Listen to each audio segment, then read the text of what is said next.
its own. That's the only such thing as good cholesterol. If you bring it in from an outside source, it's automatically bad cholesterol. You can take out around 95% of saturated fat when you go vegan, and you can take out all the naturally occurring trans fatty acids too. Keep this in mind, between 2 to 9% of all meat and all dairy naturally comprised of trans fatty acids. And you can obviously take out all of animal protein. Now, animal protein is way too acidic for the human body. We don't process it properly. It is the main reason why 1 in 3 meat eaters continually get cancer. And it's one of the main causes of osteoporosis. Were you aware that when animal protein enters the human body, it makes our blood acidic instantaneously? But our blood can't stay acidic for long or else we die. So our body has to figure out instantly how to neutralize the acidity. I have some good news and some bad news. Let's start with the good. Our bodies have figured out how to neutralize the acidity. Bad news. There's only one way to make it happen at this point. With phosphate. There's only one source of phosphate in the human body. Bones. Just so you know, our bones are comprised of 2 things. Calcium phosphate, and they're binded together. So our body leaches calcium phosphate out of the bones, takes the phosphate to neutralize the acidity, and then we pee out the calcium. This is why every single epidemiological study, those are the ones done on human populations, every single one shows that societies that consume the most amount of animal protein have the worst rates of osteoporosis, bone fractures, and cancers. While societies that consume little to no animal protein, the vegan and vegetarian ones, Hindus, Buddhists, Jains, Rastafarians, Seventh-day Adventists, have little to no rates of osteoporosis, bone fractures, and cancers.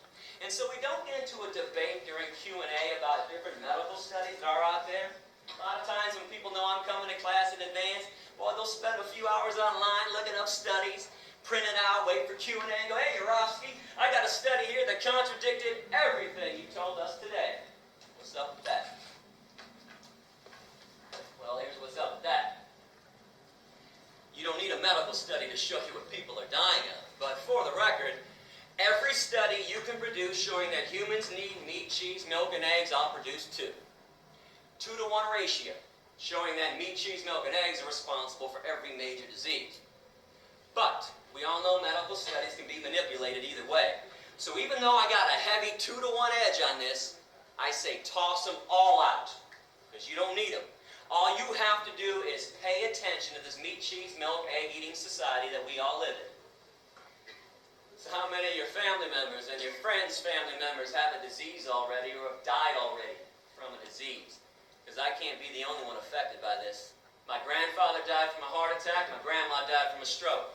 My Uncle Jack died from a heart attack. And last October, on the 15th, I got a call around midnight that my father had just died from a heart attack. My mom, she's got asthma. My stepdad's got heart disease so badly he takes 7 pills for breakfast.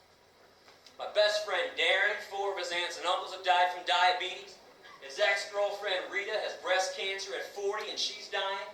Just found out a few months ago that his current girlfriend Dion has ovarian cancer. And yesterday my girlfriend just found out that her father has prostate cancer. What's the one thing we all have in common with each other besides the air we breathe and the water we drink? Meat, cheese, milk, and eggs. Animal products all day long. And I know you can blame some of the cancers on environmental pollution. There's no doubt about that. But how are you going to blame heart attacks and strokes on environmental pollution? And diabetes, osteoporosis, obesity. Here, I'm going to break this down for you in a couple different ways today. I'll show you what's killing people. And I'm going to show you who's lying to you too. Flat out, bold-faced lies. Let's come to an agreement on the dairy industry. And let me know if I'm being unfair with this. I want to know.